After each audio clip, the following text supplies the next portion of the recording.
look, I can see her. Good evening. Hello.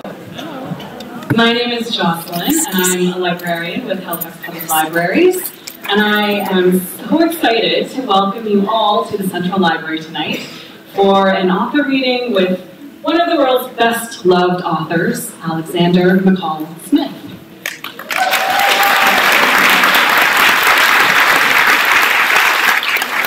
So Alexander is, of course, the author of the #1 Ladies Detective Agency novels and a number of other standalone novels and series, including the longest-running serial novel in the world, the 44 Scotland Street novels.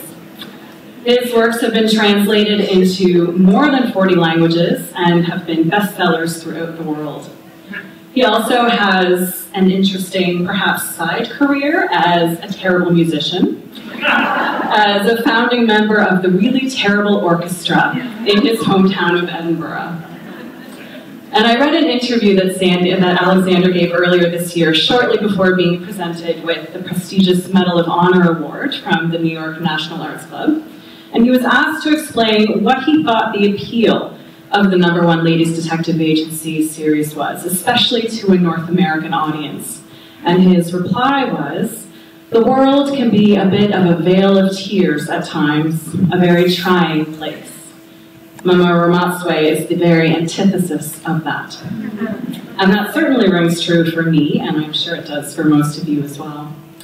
I've enjoyed reading his books for the last almost 20 years for this series, and I am so looking forward to hearing tonight what Mamas Ramatswe and Makutsi are up to in the House of Unexpected Sisters.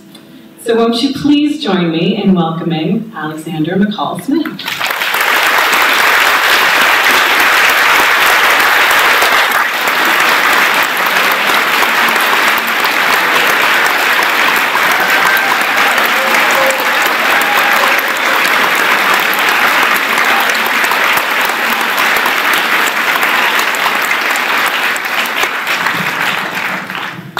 Thank you very much indeed, Jocelyn, for your very generous introduction, and ladies and gentlemen, thank you very much for coming to see me here this evening. I wonder if we could just adjust the microphone up a bit. Microphones are difficult things. Could it go across here a bit? That way there. Is that that's all right? Is that all right? Yes. Thank you very much. Microphones, people don't realize that all microphones throughout the world are made in the same place.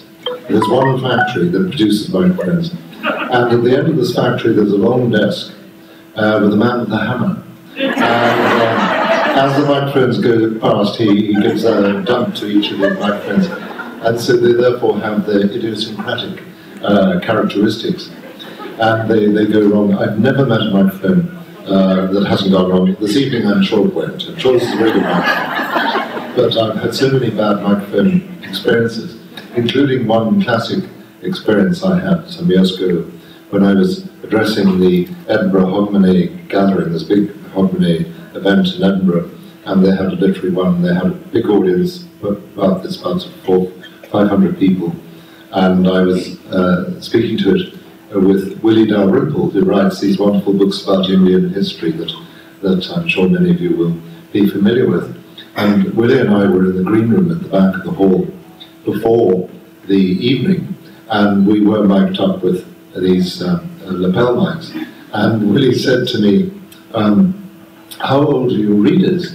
And I said, "Well, the range of ages, I've got some quite young readers and then some not so young readers." And then he said, "My readers are positively ancient." And that's the point at which we saw the organisers running down the corridor, and we had been transmitting into the hall. So I said to Willie, "Look, don't worry, if your readers are as ancient as you say they are, they wouldn't have heard what you said." So these microphones are very difficult. But Jocelyn, in your introduction, you very kindly mentioned the musical side of my life, if one can call it musical, which I don't think I really can. But I'm one of the world's worst musicians. I'm very I'm really not very good at all. But my wife and I, about 20 years ago, decided that we would start an orchestra for people who really were hopeless and who couldn't really play their instruments but would like to be in an orchestra. And this often comes to people when they see their kids going into a school orchestra, and you go to the school orchestra and you see the school orchestra having this tremendous fun, and you think, oh gosh, I missed out on that. And so we set up an orchestra, and we had to think of an amateur orchestra, obviously, and had to think of a name for it. And so we decided to call it the Really Terrible Orchestra, which of course means that what you see on the tin is what you get. And we advertised, and we had an awful lot of people actually applying to join. Many of whom were clarinetists. We had a lot of clarinetists. And I couldn't quite work out why we had so many clarinetists. And then I realized that everybody learns the clarinet at school. This is something that everybody does. And I suspect if we did a poll this evening, we'd discover that probably 95% of people present here this evening learned the clarinet at school. And then you forget about it. And it's only very much later on when you're having psychotherapy that the suppressed clarinet memory comes up. It's called suppressed clarinet memory syndrome. And you remember, oh, I've got a clarinet. So go back and look in the attic when you get home today, and you'll probably discover a clarinet in the attic. And in fact, these days, if you buy a new house, you get a clarinet.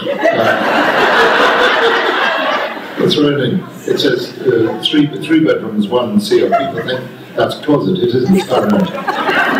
So we had all these clarinetists and various other people, all of whom were pretty useless.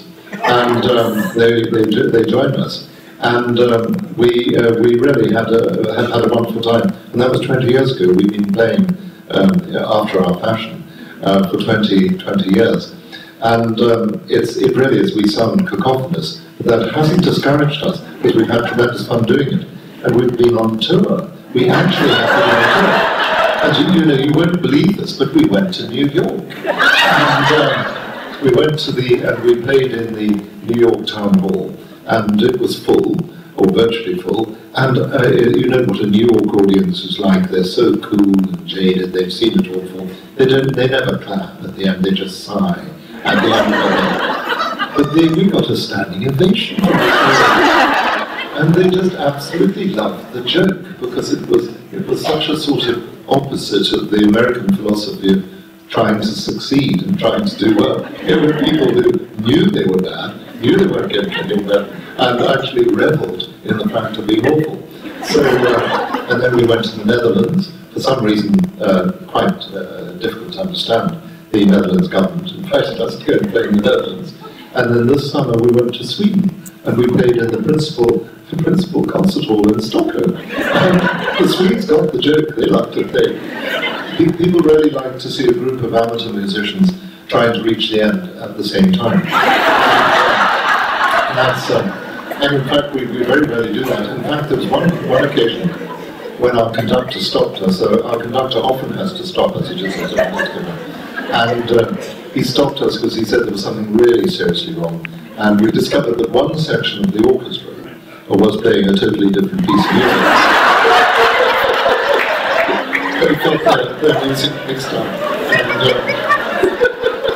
And they were doing their best. So I think you should have a really terrible orchestra in Halifax, because I suspect you've got quite a few musically challenged people in Halifax, and this will allow them to play together. This would be, speak to the library, this is the place to practice. I think the librarians would be very happy to let you play here. You rehearse once a fortnight or something like that.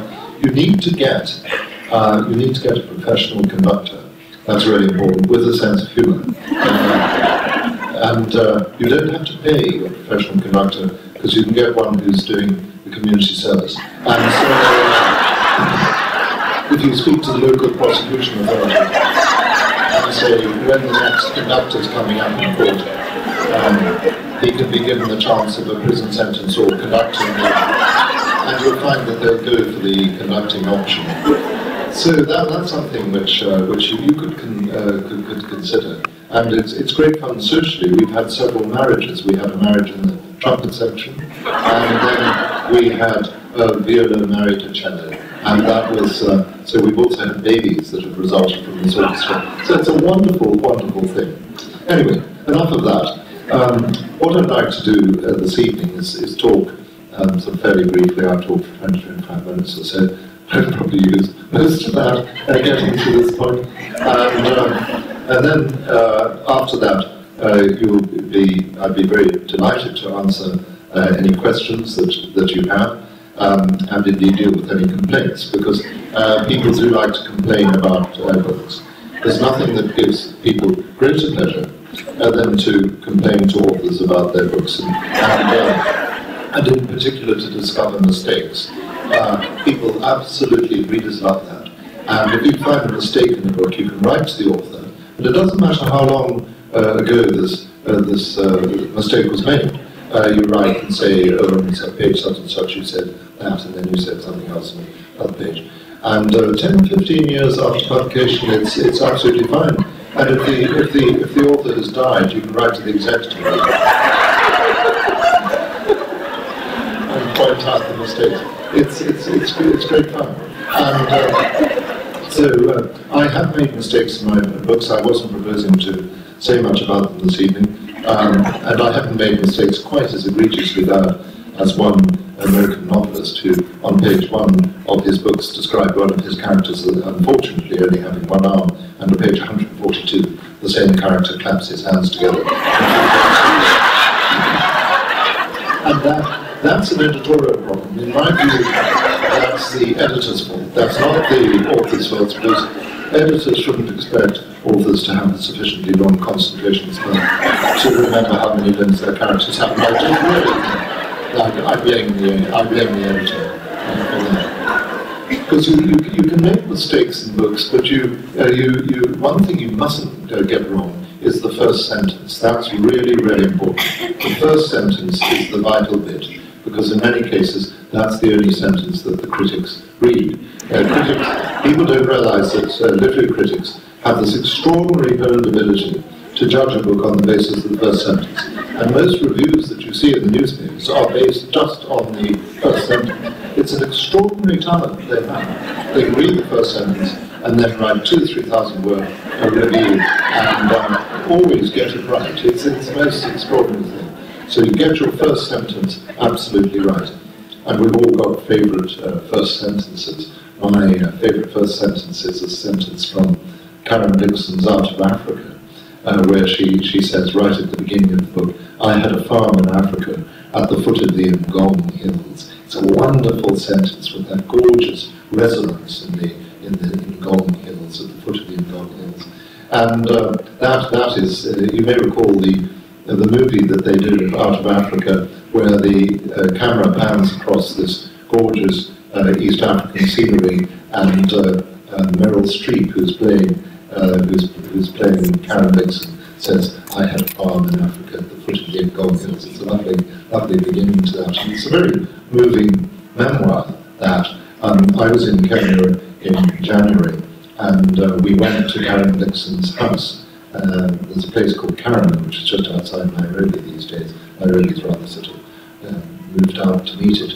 But you can go to her house. And we went out from the veranda onto the lawn, and I looked up and I saw the Ngong Hills there. It was a wonderful moment. It's when you love a book, or you love a particular part of a book, to then go and see that there it is, what the author has described, and it's there before you. It's quite a special moment. I also went to Karen Dixon's house in outside Copenhagen some years ago. I was visiting my Danish publisher, and she said, would you like to go and see Karen Dixon's house? And we went out there, and it's really quite moving, because you can see her study, and there's the desk with the photograph of Dennis Finch Hatton, who was her lover, on the desk. And then you follow a winding path behind the house, and you get to a great oak tree, and under that tree is the grave of Karen Dixon.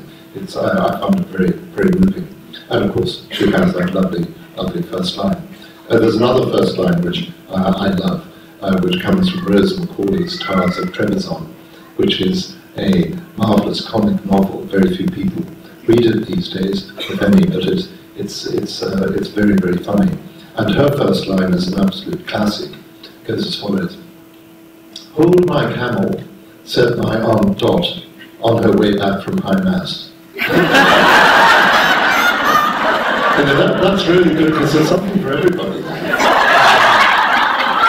You've got a camel, and there aren't enough camels in contemporary fiction. You've got a camel, you've got an aunt, what is the relationship between the narrator and the aunt, and you've got a bit of religion with this mention of High Mass.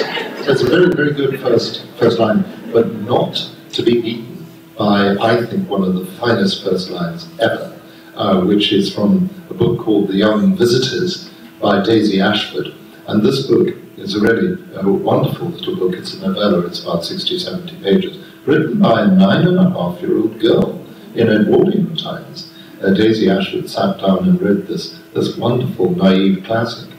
Some people said that they thought that J.M. Barrie, author of Peter Pan, had written it, but in fact it was the work of this 9.5-year-old hand. And the first line of that is just absolutely wonderful, bearing in mind that it's written by a 9.5-year-old. And the first line is, "Mr. Saltino was an elderly man of 42.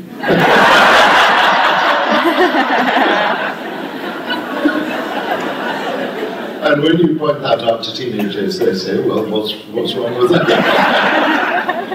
So anyway, let's leave first lines, etc., and get on to the number one ladies detective agency. We've got volume 18 of the number one ladies detective agency published just really this week or last week, very short time ago. And that's called The House of Unexpected Sisters. And the title, I suppose, does give something away. In fact, it gives away the whole plot. But there we are. There are some books that do that. Tolstoy's War and Peace really gives that away, and so on. So The House of Unexpected Sisters, and we're back in Botswana with Mara Matswe and Mama Kutsi, her assistant, in that wonderful little office of the number one ladies detective agency.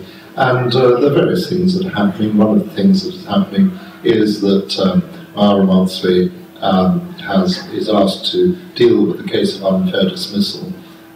She's got a very strong sense of justice and injustice, and so she often helps people, even if they can't afford the fees, tries to sort things out for them. So she's dealing with that, but at the same time she discovers that there's another person called Mara Matswe who she sees a photograph in the paper of a nurse called Mara Matswe, and so that raises the issue of who is this other Mara Matswe, because she thought she knew all the members of the Ramatswe family, and this is a new member to her. So the book is about that, and it's I suppose the story of discovery of family. Interestingly enough, I've been quite surprised in that I've known in my time quite a number of people who've discovered siblings that they didn't know they had, because you'd think that, generally speaking, we know who our brothers and sisters are. But in fact, I've known people who have discovered half-brothers, half-sisters they haven't known. And that must be really rather nice, or awful, depending on the sibling you discover. And I would have thought that probably there's a bit of a moment of indecision when you have to decide whether you're going to meet this sibling or not, because if you're not going to like the sibling, then maybe it'd be better not to meet them, and so on. So it is it's a more common problem or issue than one might imagine. Mara Matswe, of course, deals with it very well. She deals with everything extremely well. She's such a nice, balanced person. She's not based on anybody, by the way. People often say to me, is she based on a particular person? And I say, no, that I couldn't take you to Botswana and introduce you to this person and say, this is Mara Matswe. But I could certainly take you to Botswana and introduce you to people who are pretty like her, because she's a type. And I've met lots of ladies in Botswana who are exactly like Mara Matswe. They exist, intuitive, hardworking, and there's a certain cheerfulness and dealing with life with, I think, great generosity of spirit. And so she's she's real in that sense. I do put some actual real people into the books, but they come in as named real people. They actually exist.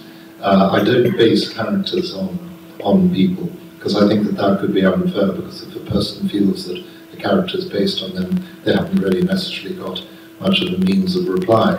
But I will introduce actual people into it. I've done this a lot in the Scotland Street book. There are quite a few characters in Edinburgh who actually are real people who find themselves in the Scotland Street book with their consent. One of whom was one of the former First Ministers of Scotland, who's the equivalent of a premier in a Canadian province. And we had First Minister of Scotland. I met him at a do, and he said, "Oh, I'm reading your Scotland Street books." And I said, "Well, that's great, First Minister." And then very unwisely said, "Would you like to be in them?" And he said, "Well, yes, okay." And then I had to find something for him to do. And it was a little bit difficult. And eventually I decided that I had little Bertie, who was one of the characters in the Scotland Street books, walking down a steep road in Edinburgh, and he freezes in the middle of the road, and there's this bus hurtling down the hill. Obviously there's going to be some sort of disaster. And it just so happens that the First Minister of Scotland is walking on the pavement opposite him, and he dashes out and saves Bertie from the bus and puts him back on the pavement. And after I wrote this, I sent it to the First Minister's press secretary and said, just check up with the First Minister that this is okay. And within 45 minutes, back came the reply saying, "Very satisfactory." He had rather a bad press, and last year he was doing something heroic, and that's what politicians like. You know, they love that sort of thing. Anyway, so that's the #1 Ladies Detective Agency series. I've got various other series of books. The Isabel Dalhousie series is another favourite of mine. That's set in Edinburgh. Isabel Dalhousie is a moral philosopher. She runs something called the Review of Applied Ethics, but she spends her time getting involved in people's problems, and she's one of these people who finds it very difficult to draw the line as to who she has to help and who she doesn't have to help. So that's a bit of a problem for her. And she leads otherwise an ideal life. She has got a much younger husband called Jamie, who's a musician. He plays the bassoon. And initially, Isabel's got a niece called Kat, who's got very bad taste in men. She goes for the wrong sort of man, as many nieces do. And she's had a series of really unsuitable boyfriends, and then she gets this rather nice boyfriend called Jamie. And Isabel thinks, well, at long last, Kat's getting the right sort of man. But in fact, because he's so nice, Kat gets rid of him. And Isabel rather liked him, so she thinks she'll continue her friendship with him. And she does that. She continues to see him. And I thought he would be quite a useful sidekick for her in these books, in a platonic sense, a platonic friendship. But I came under increasing pressure to let her have an affair with this young man. And I was interviewed by a journalist from the Daily Express in London, and this woman said to me, "You must let Isabel have an affair with that young man." And I was shocked. And I said, "But these books are set in Edinburgh, and we don't go in for that sort of thing." But I yielded to the pressure. And I said to her, "Well, why should I let Isabel have an affair with Jamie?" And she said, "Because it would be very empowering for your lady readers over 40. And so I let it happen. And indeed, I received a number of letters from lady readers over 40 who said they were indeed empowered.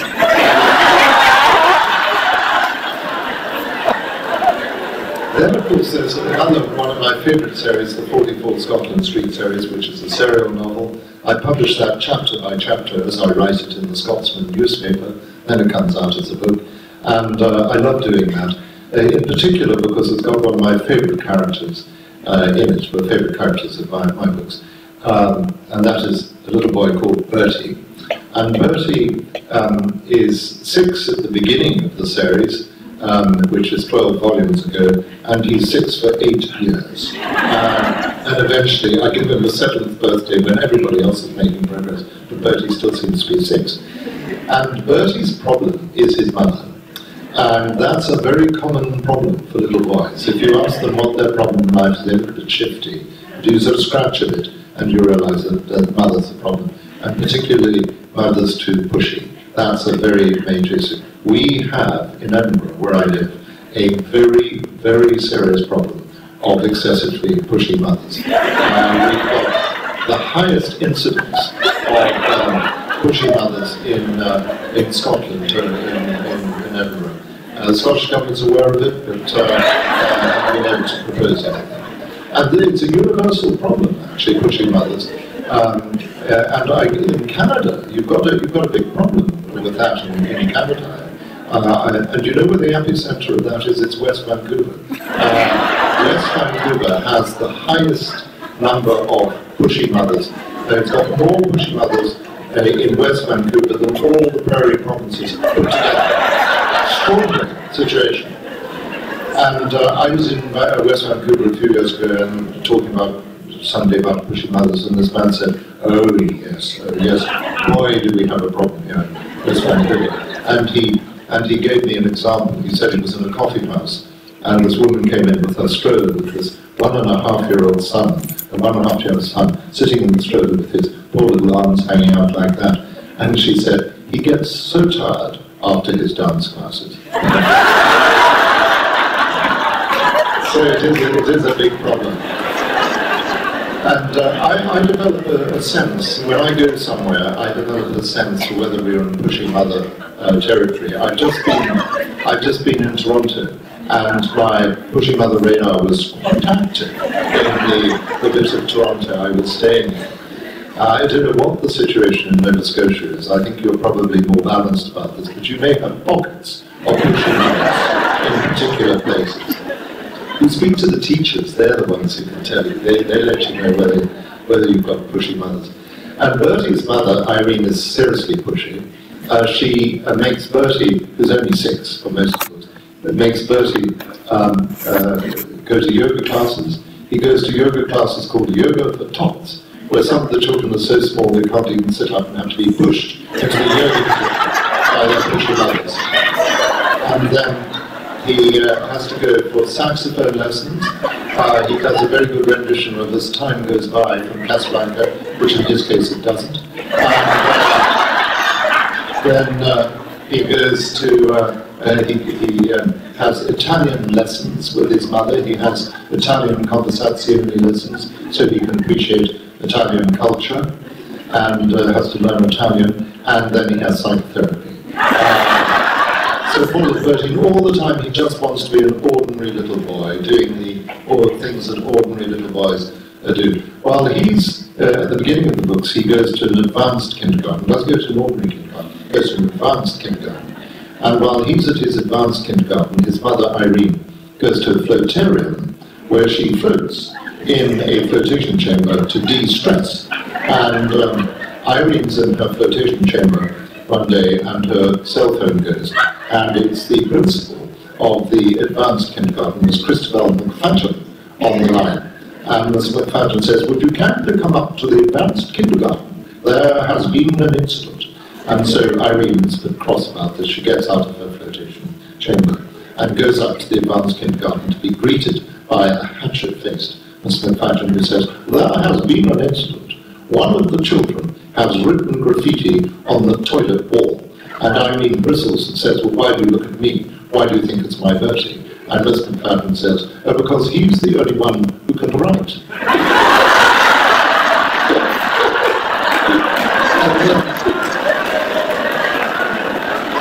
And then she adds, and it's in Italian. So poor little Bertie, he just wants to, and one of the main things he wants is a Swiss Army penknife. That's what he really wants.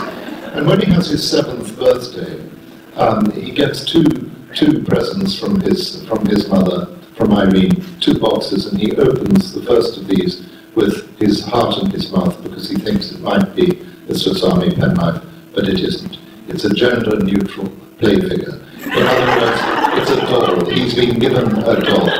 And he's so embarrassed, because what will happen if people at school, he's then at a Steiner school, what will happen if the other kids at the school realize that he's been given a doll, particularly he has two tormentors there. There's a little girl called Olive, who's positively poisonous, who says that Bertie's going to have to marry her when they're 20, and she says she's got it in writing.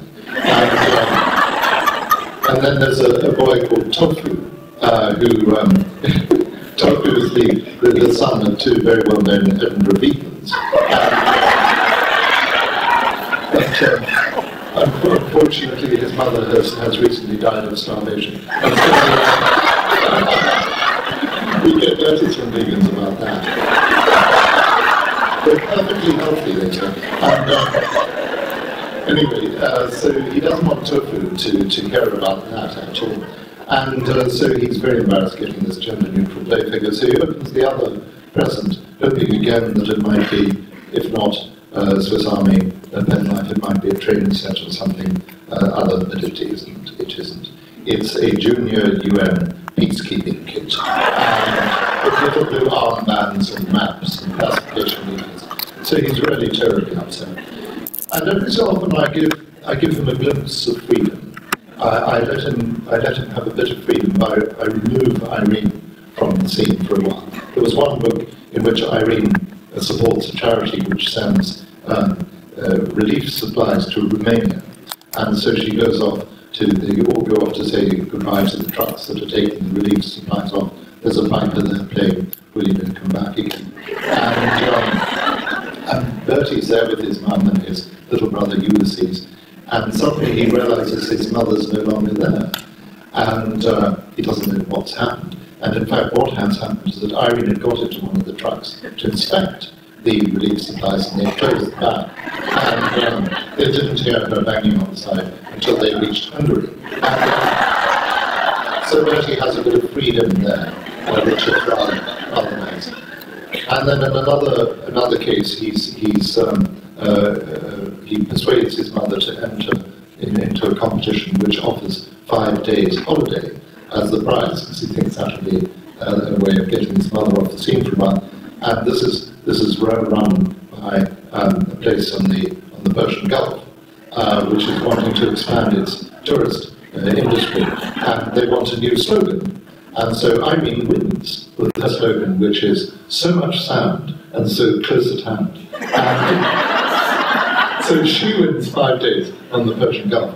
And she goes off there, and unfortunately she spills coffee on her dress. She needs a new dress. There's a boutique in the hotel there, but the only outfit they have is a Bedouin lady's desert outfit. And that, of course, completely covers her. So she wears that, and she's mistaken for the new wife of a Bedouin sheikh. And she's taken off to a harem in the desert. And the British chargé d'affaires does his best to try and get her released, but the sheikh is having none of it, because he'd had a bit of trouble with his wives of recent, and Irene appears to have calmed them down because she's formed a book club.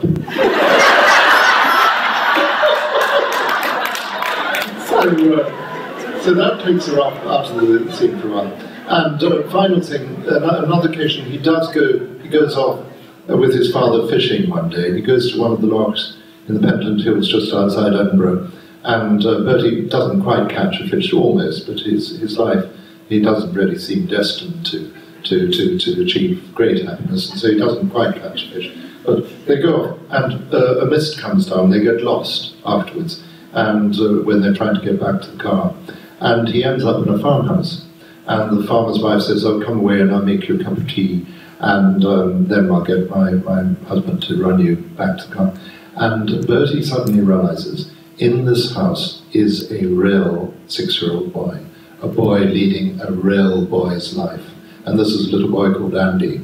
And Andy's very nice to Bertie, and he says, "Bertie, would you like to come and see my things?" And Bertie says, "Oh, yes, please, Andy." He takes him upstairs to his room, and he opens a drawer. And there, in the drawer, is not 1, but 6 Swiss Army penknives. And Bertie's little heart fills with joy at the sight. And Andy reaches for one of the penknives, takes it up, and he says, this Bertie is a Swiss Army penknife. The Swiss Army fights only with penknives. And Bertie says, I've heard that. So we'll see what happens to Bertie. Relief is in sight. His mother's going off to do a PhD in Aberdeen with Dr. Fairbairn, the psychotherapist, so that might improve matters very soon. And of course, Dr. Fairbairn, Ulysses, little Ulysses, looks remarkably like a Dr. Fairbairn. But I'm not suggesting, I've never made the direct suggestion, but that is something which has been noted by Bertie, who says to his mother, Mummy, doesn't Ulysses look like Dr. Fairbairn? And Irene gets a bit flustered and said, Bertie, you don't say that to mummies. Anyway, there we are. Now, finally, I'll say a little bit about, I write standalone novels, which have nothing to do with series. They're just single novels. And there's a standalone, the last one I wrote was called My Italian Bulldozer. And that has been published in Canada now. And My Italian Bulldozer, interestingly enough, well, again, the title rather gives the game away, but that's set in Italy. And that actually is based on something that actually really happened to me last year, which I thought I'd mention to you. Last year, I was doing a bit of writing and I wanted to finish it, and I was having difficulty getting the necessary peace and quiet to do so. And my wife said, well, why don't you go away for a couple of weeks and work on it and get it done in isolation? And I said, well, that's great, and I think I'll go to Italy, because I'm a great fan of Italy. And so I bought a ticket from Edinburgh to Pisa, and I intended to go to a wonderful Tuscan hill town called Montalcino, which is in the Sienese hills, and it's one of these beautiful Italian hill towns up on top of the hill looking out over the valleys below. And they make a very good wine there called Brunello di Montalcino. It's one of the best of the Italian wines. And so I thought I'd go there for a couple of weeks. So I got on this plane from Edinburgh to Pisa. And on the plane I met a man sitting next to me who was very friendly. Italians usually very friendly, conversational people, and we got chatting. And he was a businessman who dealt in ceramic tiles. You know, they make these wonderful ceramic tiles in Italy, and he'd been on business in Scotland and was going back to Pisa. So we chatted away, and when we got to Pisa, I said goodbye to him, as one does to friends newly made on an aircraft. And we went down into the arrival hall, and I went to the car rental office there.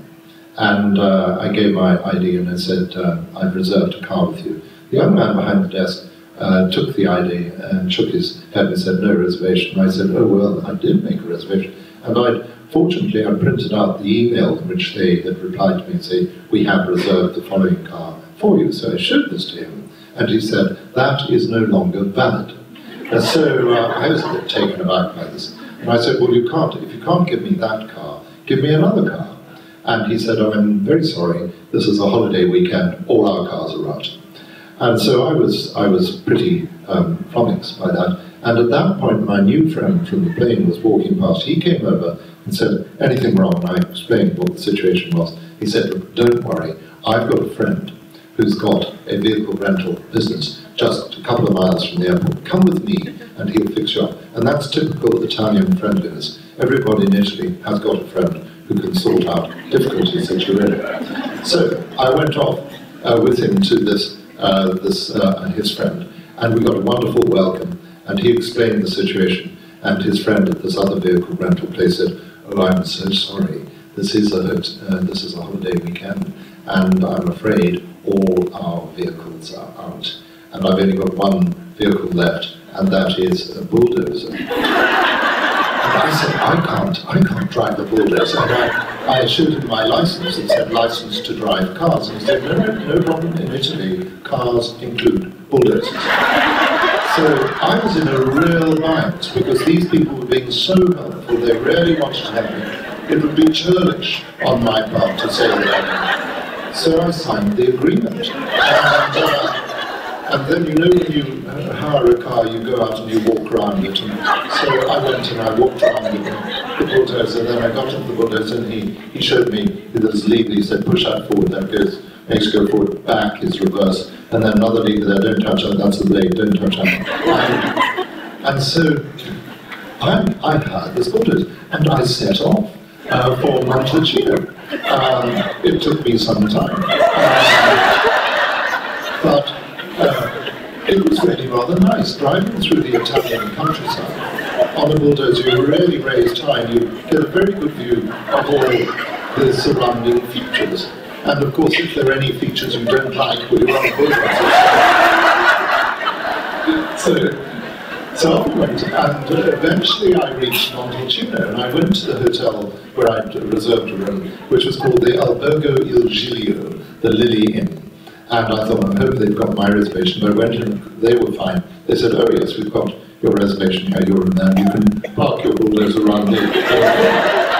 And so I set up there, and over the next 2 weeks I had a wonderful time. I got a lot of work done, and every morning I went and had coffee in the main piazza, in a cafe in the main piazza, and I got talking to the locals, and I became very friendly with the local priest, who took his coffee at the same time. We talked about all sorts of things.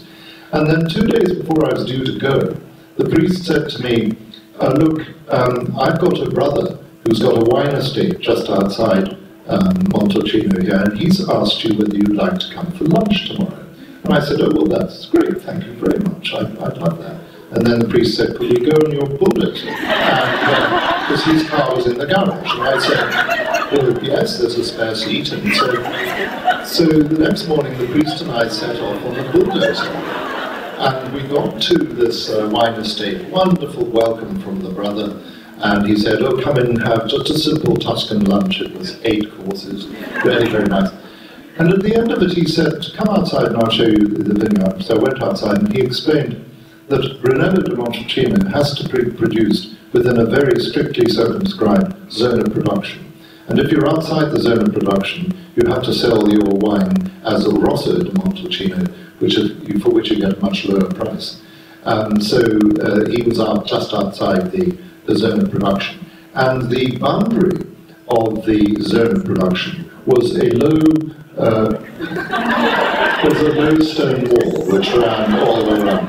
And he said, do you think you might perhaps... I was in a very difficult position. I couldn't say no to these people, they'd been so kind to me. So I got on the bulldozer and I reversed, and I took a good run at it. And it took me an hour and a half, but I shifted the zone of production so that his vineyard was now within it. And they were so grateful, they were tremendously grateful. And we went inside, and he said, thank you so much for this, and we must toast one another. And so he got out a couple of glasses, went to the priest, and then he got a bottle of his wine and poured it. And we toasted one another in what was now Brunello di Montalcino.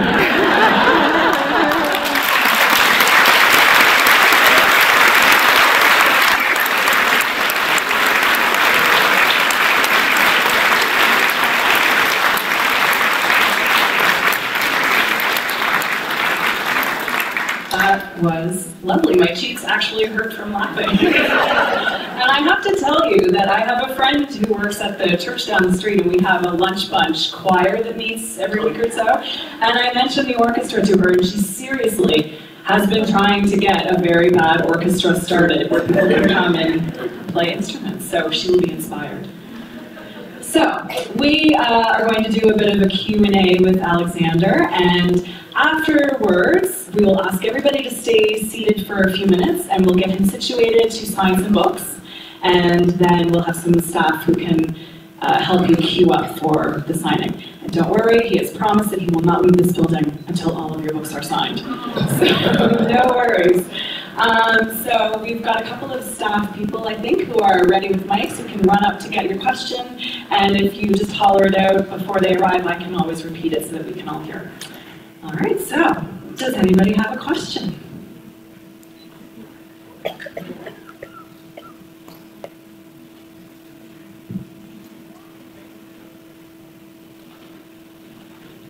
Just curious what instrument you play badly.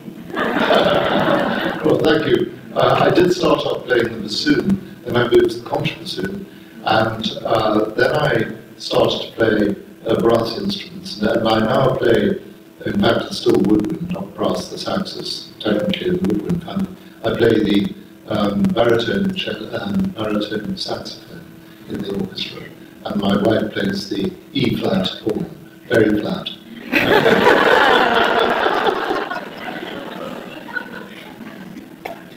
With the #1 Ladies Detective Agency series, you have, my husband reads the books out loud sometimes, and so the names are all really great. And I would like to know how to say the name of the woman who runs the orphanage.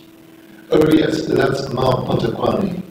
Ma Potaquani. The Ma in Setswana, which is MMA, the double M slightly accentuates the M sound. So Setswana speak would say Ma. We just say Ma, but Ma. This side, and Ra is a sort of rolled Ra. And Potaquani is her name, yes. And does Mr. J.L.B. Matagoni ever have a first name? Well, yes, he does. Now, he does have, first, he's got 3. But I'm never going to reveal in the books what they are, but I can tell you tonight, on the basis of strict confidentiality. Strict confidentiality, in Edinburgh, our definition of strict confidentiality is tell any one other person at a time. And I will tell you, it's John Limpopo Basil, and he's embarrassed by the Basil bit of that. And so he's always just known as JLB Mataconi. But John Limpopo Basil, no, I'm never going to reveal that. So please keep that to yourselves. So much enjoyed your story of the first lines in the books. Thank you. And we've been sitting here with a picture worth 1,000 words, the House of the Unexpected Sisters, and all the covers of your recent books. Have you any comments about the covers that you have chosen for your books and how you provide them? Thank you very much indeed. I'm glad you like them. That's a particularly lovely illustration, that. And I am very hands-on when it comes to covers. Many authors aren't, or they're perhaps not given the opportunity to be, but I actually really get involved right at the beginning, and I often talk to the art directors in the publishing companies and come up with suggestions. And so that cover is done by a great friend of mine, Ian McIntosh, who's Scotland's best illustrator, I think. And Ian and I work very closely together. So Ian does the American and Canadian editions of the Maramazzi books. He did the Italian Bulldozer cover, both in the UK and in Canada and the US. He's really very good. But the way it works is I will say to him, in fact with this one, I said, I've seen a picture of that.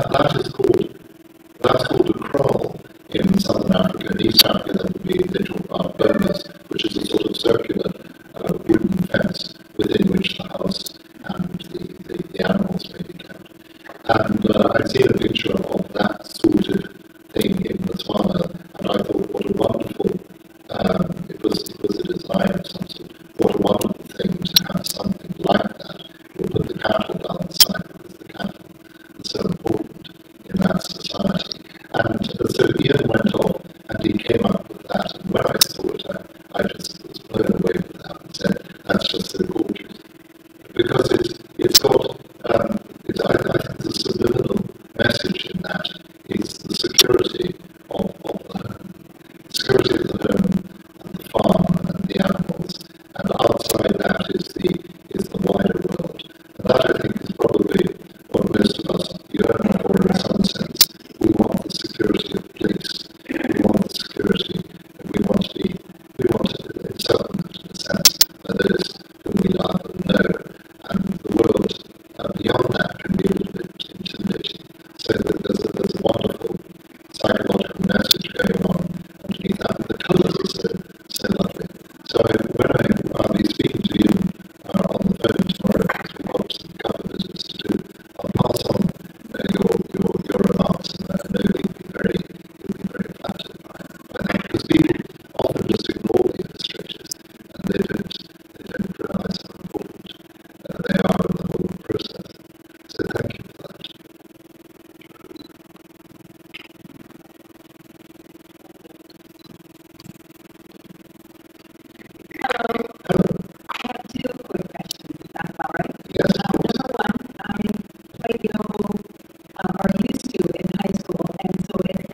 very badly.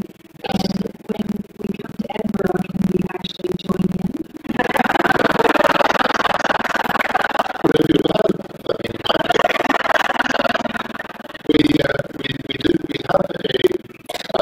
We do a concert at the Edinburgh Festival Fringe every year, and we get 600 people coming to it.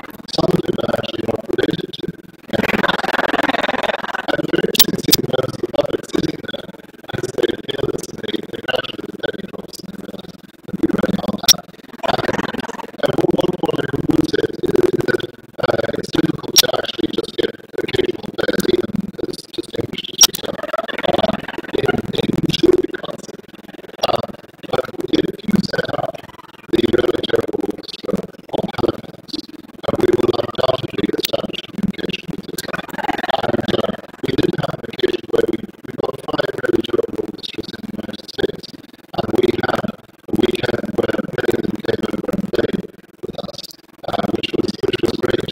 So we'd be delighted to welcome the early terrible orchestra of Halifax into this international brotherhood of bad orchestras. Yes, can you say something about your artist love for Botswana and people?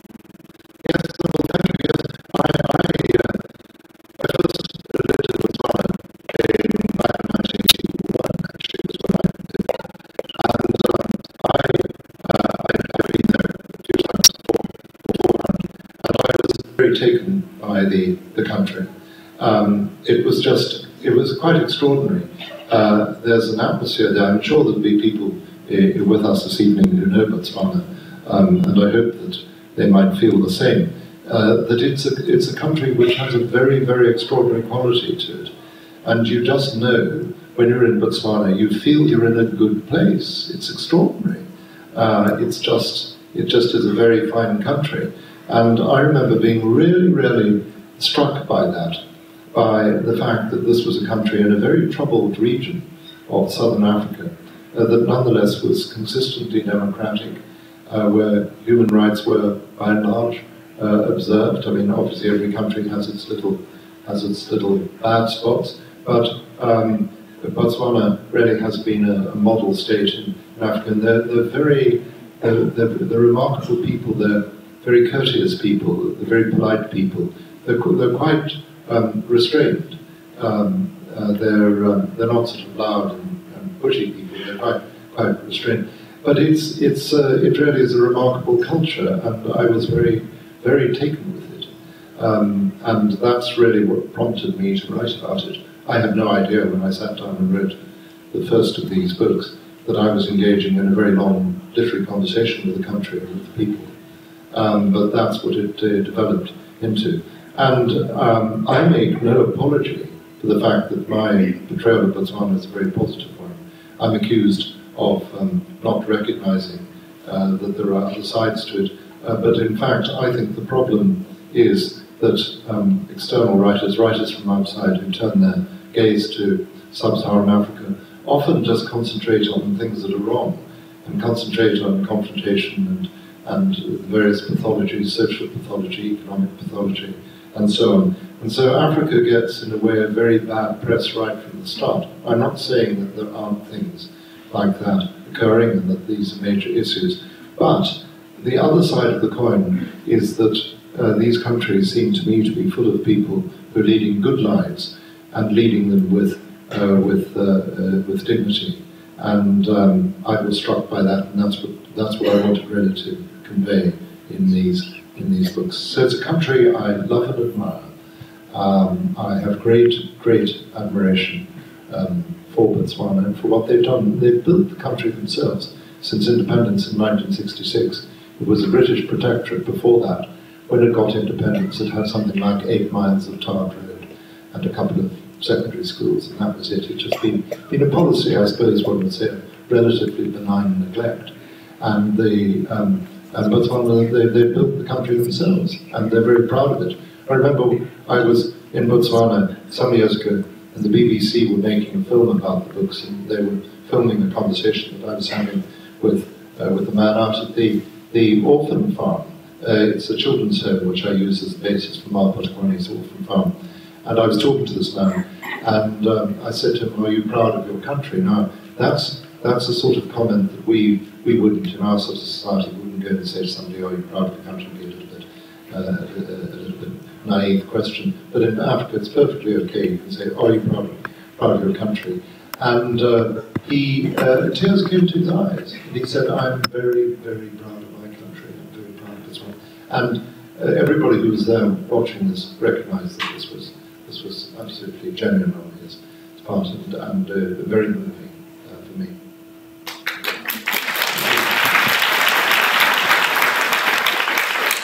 So we have time for, this will be our last question. You're a very prolific writer, and I must confess I've never read any of them. But I must ask how you do it. I assume you don't dictate. No. You never get any book finished. No, I don't dictate. No. What do you write on? Sorry? Do you write with a pen, or? Well, I don't. Raising dictation is a very interesting question. I find if I dictate, it's a different voice, and it looks on the page, it's stilted. I dictate in a stilted way, so I can dictate a letter, but I can't dictate a book. So for the most part, I write in a word processor. So I write on a computer because I find writing on the screen very, very easy. It really, I think it provides a very easy form of access to the subconscious mind where the ideas and sentences are formed. So that's the way I do it. And occasionally I will use a pen if I'm writing just a smaller thing. I've got notebooks, I always carry notebooks with me, and the notebook might have a page or two in which I've written something. Sometimes when I'm writing a book, I start, what occurs to me first is the very last two sentences, and I write those before I write the whole book. It's a very curious thing, and those I write in pen in my notebook. I have an image of what is happening at the very end, and then a couple of... So that's how I work, and I write every day. I have to write every day because I do about 4 or 5 books a year. And so I write quite quickly. I write about 1,000 words an hour when I'm sitting down. I go to a sort of trance state, and I don't have to say to myself, what's going to happen now? It just comes. How many have you written? How many books? Yes. I've written over 100 books. Sorry, I don't want to sound boastful, but since you asked.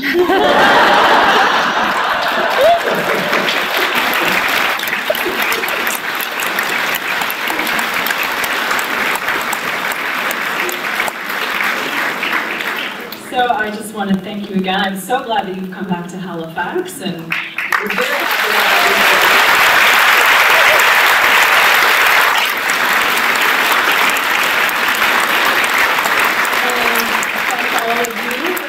happy tonight, and like I said, we'll get Alexander all set up to sign some books, and then we'll help you all queue up to do that, and I hope you all have had a lovely evening. Thank you very much.